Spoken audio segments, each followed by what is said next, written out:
Hey everyone, my name's Christine, and I'm afraid to look at my reflection in the mirror.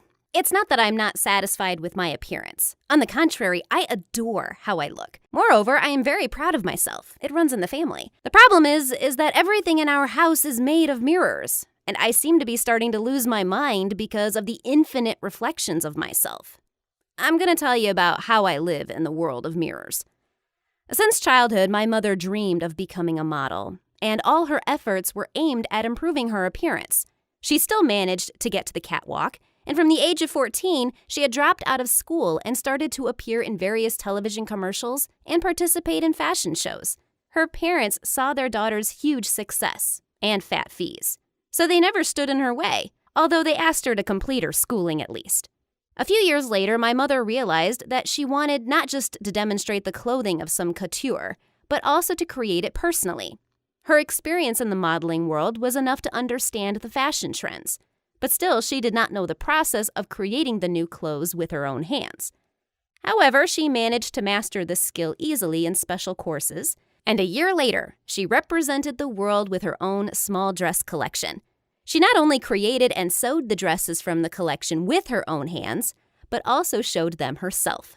It was a stunning success.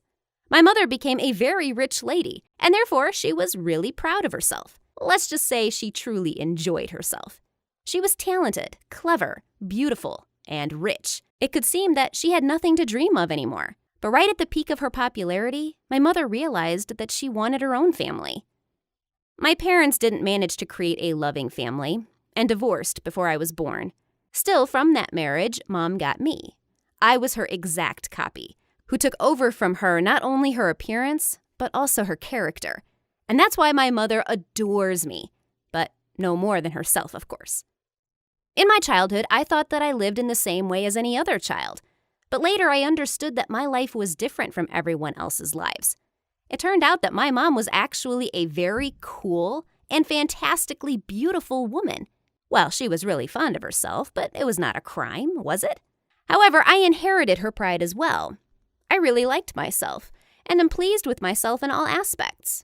In the morning and night, Mom and I even used to fight for the mirror. Just don't think that we've both been a little crazy. We just considered ourselves to be very beautiful and attractive people, and therefore liked to spend time in front of the mirror. Once my mother came up to me and asked my opinion about making everything in our apartment of mirrors. She really meant it and decided to make all the floors, walls, ceilings, windows, cabinets, sinks, and even toilet bowls of mirrors. It immediately struck me as a great idea, and therefore within a month, our apartment turned into a mirror house. Mom was just beaming with pleasure. As it turned out, living in a mirror world was her childhood dream, and finally her dreams came true. Although I haven't dreamed of anything like that before, I was happy too. I could see many reflections of me everywhere, and it was just incredible. At first, my mom and I really enjoyed our reflections in the hundreds of mirrors installed throughout the apartment, although we used to bump into them quite often. Why did it happen? Because sometimes it was impossible to understand where the mirrors ended and the rooms began. And then I started to notice that I became very nervous and irritable. The same started to happen to my mom, too. However, we both thought that it was just some kind of difficult period in our life in our small family. But with time, the situation got worse. I could not concentrate at all.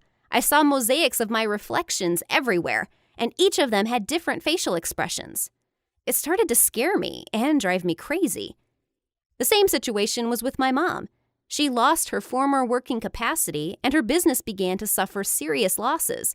It seemed that everything around us began to crumble. Moreover, my mother started saying that she was ugly, looked awful, and didn't like herself anymore. And for her, this would mean a loss of everything, because her work was partly based on her appearance and attitude towards herself. Once, my mother called me, and I could not understand where she was and where her reflections were because it was simply impossible to distinguish them. I went into a full-blown panic and started screaming for my mother to come up to me and hug me. And even when she touched me, I could not believe that she was real. My brain was so exhausted and scared by the hundreds of our reflections that it became paranoid, just like me. After about 2 weeks, my mom and I almost went crazy. It seemed that our reflections in the mirrors used to freeze, and hung in one position for several minutes and sometimes even hours. It looked like photographic tape. It was both scary and insane. We also started having trouble falling asleep in the mirror world. I freaked out every time I turned my head. My face stopped looking like mine. Hundreds of monsters seemed to surround me, and it scared the hell out of me. And even worse, I began to hate my appearance too. Is that little ugly frump really me? Ugh, I am so frightful, I thought. Of course, it became clear to my mother and me that the cause of our problems was the mirrors, and the idea of the apartment with many mirrors inside was not as brilliant as we thought. The mirrors had turned our existence into terror. And then my mom suggested that we should go on a vacation. At that time, the workers would make repairs in our apartment and bring its old interior design back, or at least they would make the apartment normal in any other way. It was a great chance to relax and treat our nerves after the stress experienced. The mirror apartment was our big mistake. But who doesn't make mistakes? The main thing was that we understood what we had done wrong and were ready to correct our mistakes. We were looking forward to returning to the usual rhythm of life and forget everything like a nightmare as soon as possible. Finally, the day of departure came, and we were impatiently waiting for a taxi to pick us up. After a while, we got a call and were told that the taxi was waiting. That meant that the mirror world and the whole nightmare would remain in the past in just a minute. But then I started to open the door. The key fell from my hand to the floor, and I could not pick it up. There were so many reflections of it that I just could not understand where the real key was. I called Mom for help, but on her way to me, she slipped and fell, breaking the mirror and her head. It was I who spilled water some time ago, but then I returned with a rag. I couldn't find that place because it was impossible to see the water on the mirror. I rushed to help her, but ran into the mirror myself and broke my nose. After that, I just crawled, touching every centimeter in front of me carefully. When I reached my mother, we hugged each other and started to cry. We called the ambulance, but when the doctors arrived, we simply could not reach the door to open it for them because we did not even understand which direction to move. It seemed that there were only mirrors around, in which we were trapped. Then we had to call the rescuers to open the door. When the door opened, everyone was shocked. 2, no, 10s, and hundreds of girls and women covered in blood were asking for help in their own apartment.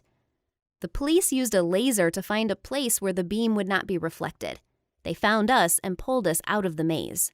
Later, in the hospital, my mother and I realized that even without mirrors, the apartment would be a nightmare for us, and decided to sell it. It was bought very quickly. The buyer was a businessman who wanted to make an escape room of our apartment.